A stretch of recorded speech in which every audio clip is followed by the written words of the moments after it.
Татарстан АЭС'ын түзүү бул бик зор куркунуч нерсе. Чөнки инде 90-жылда Советлар Союзу заманында Советлар Союзу хөкүмәте һәм Татарстан автономия республикасының хөкүмәте ул АЭС'ны төзүдән тыйган иде. Аның сәбәпләре бик күп. Чөнки Татарстан АЭС'ы ул урнашкан Идел, Чулман һәм Идел кушылган урында.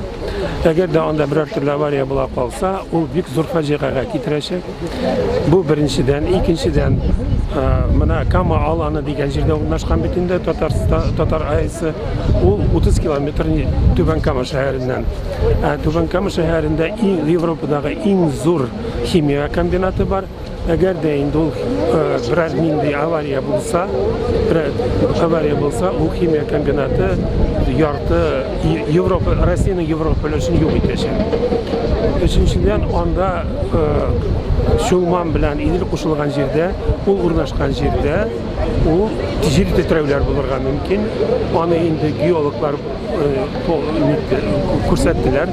Аның куркыныч икәнен, уның урнашкан урынын. Шуңа күрә аннан соң тагы аның бер сәбәбе бар. Аннан өстәгенә 60 километр Чаллы шәһәре, Алабуга шәһәре, Чисте шәһәрләре урнашкан. Әгәр дә инде бер хәл авария килеп чыкты дисә дә, 1 миллион кешене ничектер эвакуацияларга кирәк булачак.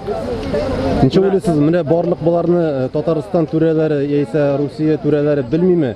Белсәләр, ни өчен һаманда төзү ягында торалар алар? Шуны әйтер идем. Ни өчен ул атом станциясе Мәскәү янында төзелмәйләр?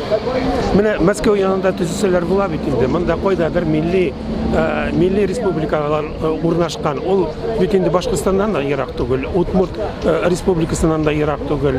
Менә шул автономия республикалар урнашкан урынга китереп урнаштыралар.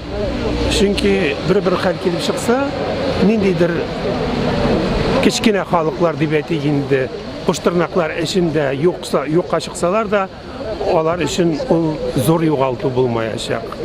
Менә аның сәбәбе бардыр инде. Чөнки анда атом станциясе төзеп, зур акчалар киләчәк. Ул зур акчалар булган җирдә, менә урысча әйтсәк, откатлар булачак. Ул акчаларны үзләштергән кешеләр үзләштерергә телиләр, үз кесәләренә дип уйлыйм.